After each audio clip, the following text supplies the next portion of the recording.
à chaque fois, l'Union européenne et les États membres se démettent de leurs responsabilités. Ils ne veulent pas voir, ils ne veulent pas entendre. Et finalement, ils déboursent de l'argent pour se donner bonne conscience d'aider les Palestiniens. Mais il n'y a pas de conditionnalité. On ne sait pas où va vraiment l'argent. Et finalement, on obtient un 7 octobre avec donc un Hamas qui n'a jamais été aussi puissant. Nous avons le plaisir d'être en ligne avec Vincent Cheba. Vincent, bonjour, Boker Tov.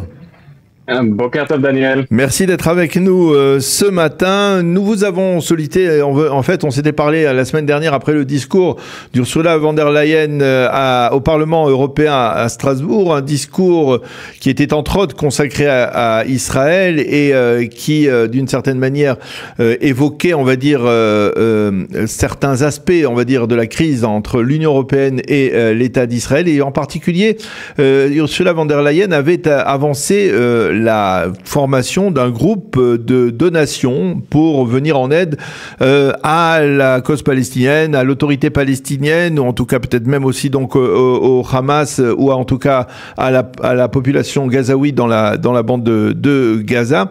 Et ça avait attiré notre attention parce que finalement, c'est pas la première fois que l'Union européenne mobilise, collecte des fonds importants pour la cause palestinienne, y compris pour la bande de Gaza. Alors, je voulais, avec vous et avec vos amis de NGO Monitor, faire le point justement sur les sommes qui ont été consacrées ces dernières années par l'Union européenne à la cause palestinienne, on va dire à la population civile palestinienne, et pas seulement à la population civile palestinienne, n'est-ce pas? Tout à fait. Écoutez, on parle de plusieurs milliards qui ont été transférés depuis au moins une vingtaine d'années par l'Union européenne. Après, ça peut être différents programmes, des programmes au développement, des programmes pour essayer de construire donc cet État palestinien qui serait démocratique, des programmes humanitaires à chaque fois qu'il y a des crises, donc des cycles de violence entre les Palestiniens et Israël. Donc après, pour reconstruire, c'est beaucoup d'argent pour l'humanitaire, pour la nourriture, les médicaments et bien sûr les travaux de reconstruction. Donc oui, on parle de l'ordre de 3-4 milliards d'euros, ce qui est à peu près donc publié, enfin c'est ce qui est publié à peu près sur le site de la Commission européenne. Mais encore une fois, faut prendre ça au niveau européen. Donc c'est pas que la Commission européenne. Après vous avez la France, vous avez l'Allemagne, vous avez la Belgique, vous avez tous les pays européens. Donc si on prend l'Europe dans son ensemble, avec bien sûr la Commission européenne et les 27 pays membres, on parle vraiment de plusieurs, même dizaines de milliards de dollars, d'euros, donc qui ont été transférés aux Palestiniens. Alors, ces dernières années. Est-ce qu'on sait, est-ce que l'Europe, lorsqu'elle donne ces sommes importantes, elle exige, on va dire, des comptes rendus, elle exige de savoir à quoi est utilisé cet argent? Alors, sur le papier, c'est ce qu'ils disent. Mais encore une fois, il n'y a pas de conditionnalité lors des versements. C'est-à-dire que voilà, ces dernières années, il y avait donc pas mal de tensions sur en ce qui concerne, vous savez, les livres, les manuels scolaires palestiniens qui sont, comme tout le monde le sait, remplis de haine du juif, de glorification du terrorisme. Et bien sûr, c'est on peut dire un vecteur d'antisémitisme et de terrorisme.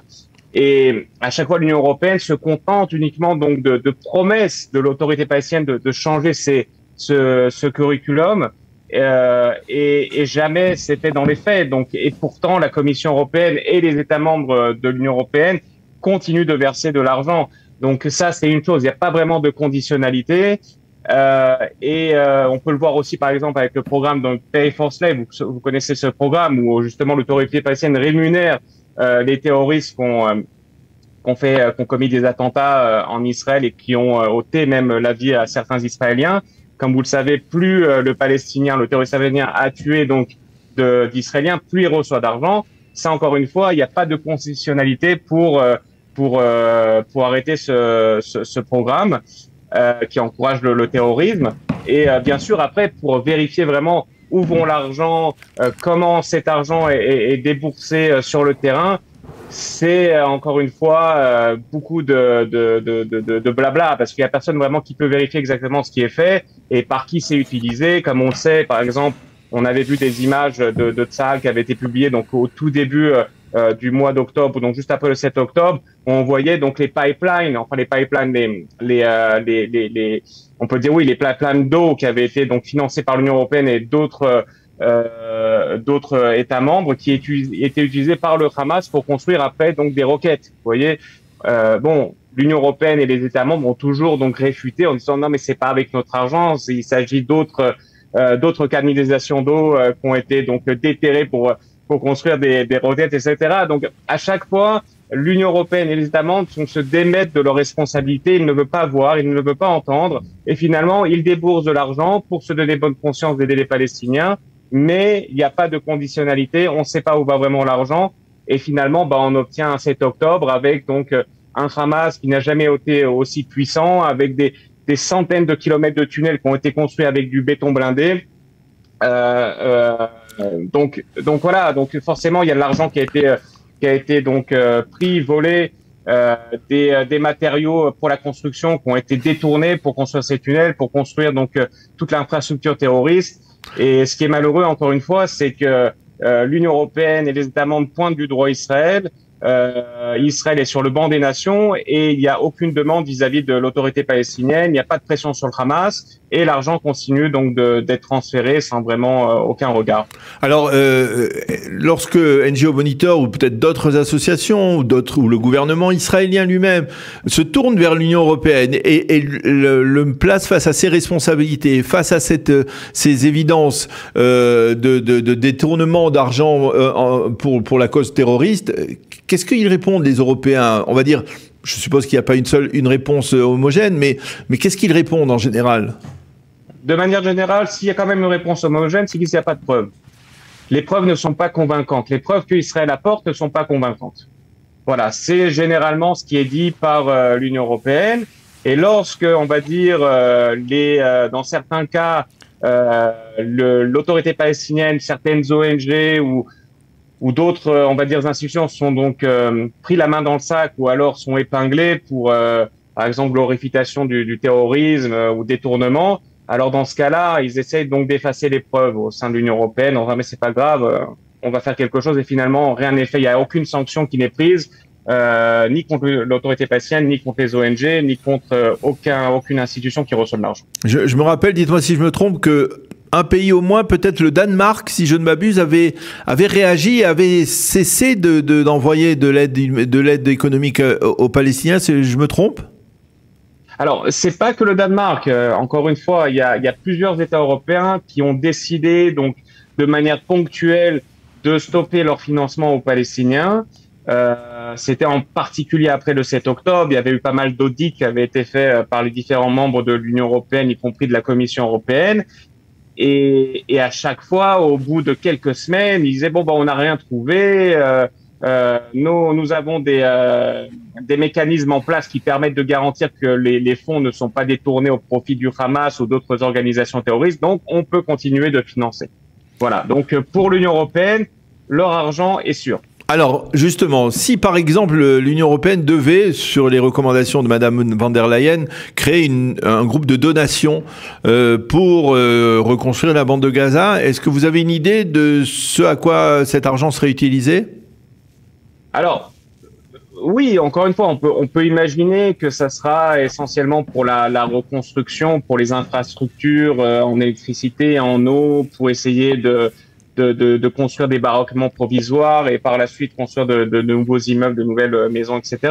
Mais disons, ce qui est clair, c'est que qui vont être les récipiendaires, ça va être principalement donc les institutions de l'ONU, les agences onusiennes, que ça soit l'UNRWA, que ça soit UNDP, que ça soit l'UNICEF, etc. Et bien sûr, toutes les ONG qui travaillent avec. Or, en ce qui concerne les agences de l'ONU, on sait très bien que pour l'ONU, le Hamas n'est pas une organisation terroriste. Pour l'ONU, le djihad islamique palestinien n'est pas une organisation terroriste. Donc, il n'y a pas de moyen, on va dire, légal de contrôler où va cet argent. C'est-à-dire que demain, l'UNRWA pourra de nouveau, on va dire, employer des membres du Hamas sans faire de vérification, parce qu'encore une fois, il n'y a pas de contrainte, puisque le Hamas, toutes les organisations terroristes palestiniennes ne sont pas listées sur la liste antiterroriste de l'ONU. Donc, l'argent va de nouveau donc être transféré en masse et finalement, on se retrouvera d'ici 15-20 ans avec de nouveau un Hamas qui sera plus fort que jamais. Alors justement, ça c'est un vrai problème. Alors justement, comme les choses vont très vite dans ce genre de dossier, vous avez attiré mon attention sur le fait que à NG Monitor, vous aviez également remarqué des preuves, des documents qui avaient été recueillis par l'armée israélienne, je suppose, dans la bande de Gaza, sur en fait le lien direct qui existait entre le Hamas et on va dire l'échelon dirigeant et terroriste du Hamas et toutes sortes d'infrastructures sociales comme les hôpitaux, comme les écoles, tout cela cela prouve que quelque part le Hamas utilisait systématiquement des bâtiments comme les hôpitaux à Gaza pour protéger, on va dire, sa direction politique et terroriste. Tout à fait, tout à fait. Donc effectivement, la semaine dernière, nous avons publié donc un rapport sur la base d'éléments qui ont été donc saisis par l'armée israélienne à Gaza donc depuis le mois d'octobre 2023. Et ces documents proviennent donc du ministère de l'Intérieur du Hamas. Donc c'est des documents qui sont vraiment, on va dire, partie intégrante de l'apparatus militaire du Hamas.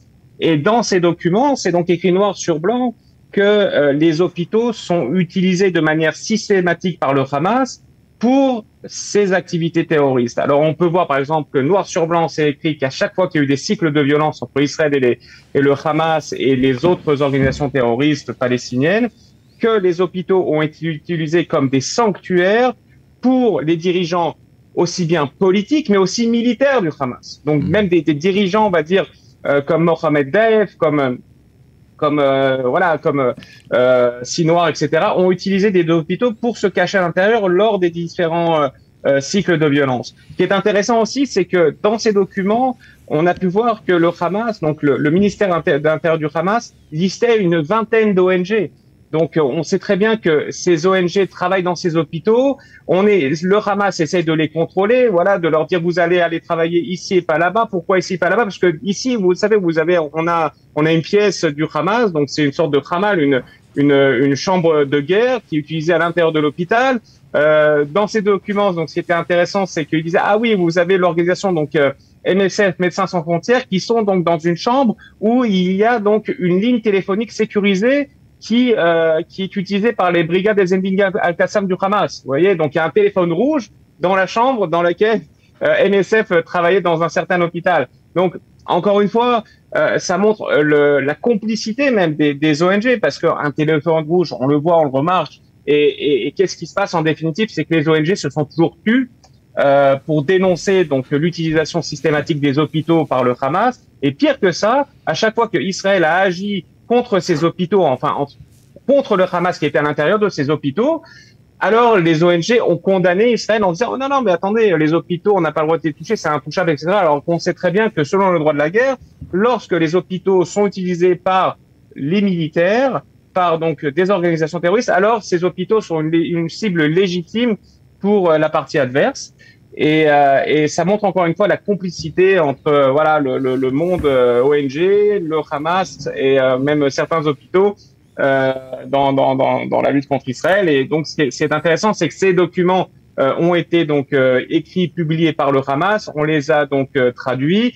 On a publié ça la semaine dernière dans la presse. Ça a été repris un peu partout, aussi bien en Israël qu'aux États-Unis et dans d'autres pays. Mais alors justement, Vincent, ils sont repris véritablement ces documents, c'est-à-dire que la presse internationale, elle s'intéresse à ce genre de documents ou elle dit ah c'est encore un peu de la propagande israélienne. Non, c'est utilisé principalement, on va dire par les États-Unis. Vous avez l'Allemagne où ça a été bien repris. Après, vous avez des grands influenceurs sur Twitter et les réseaux sociaux. Malheureusement, en France, on n'en parle jamais, je ne sais pas pourquoi.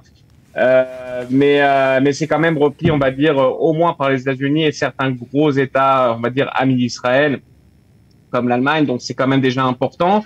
Ça permet, encore une fois, de pouvoir contre-attaquer, on va dire, toute la propagande qui est émise par le Hamas et véhiculée par les ONG et par les médias complices. Eh bien, vous ne savez pas pourquoi, mais on peut se douter pourquoi la France ne s'intéresse pas à ce genre de dossier. Peut-être parce que ça lui mettrait un miroir en face des yeux et lui prouverait eh bien qu'elle est complice aussi de la propagande du Hamas. C'est regrettable de le constater, mais en tout cas, c'est la réalité. En tout cas, merci beaucoup Vincent Jobba de nous avoir informé sur cette action de NGO Monitor, donc qui a révélé ces documents, et également donc sur l'argent, l'utilisation de sommes faramineuses par l'Union européenne pour encourager d'une certaine manière, on va dire, la cause palestinienne, pour en tout cas verser des sommes, des milliards et des milliards de dollars ou d'euros aux Palestiniens, à l'autorité palestinienne ou même à l'intérieur de la bande de Gaza, au Hamas. Merci beaucoup d'avoir été avec nous. Bonne journée Vincent, à bientôt. Merci beaucoup Daniel, bientôt.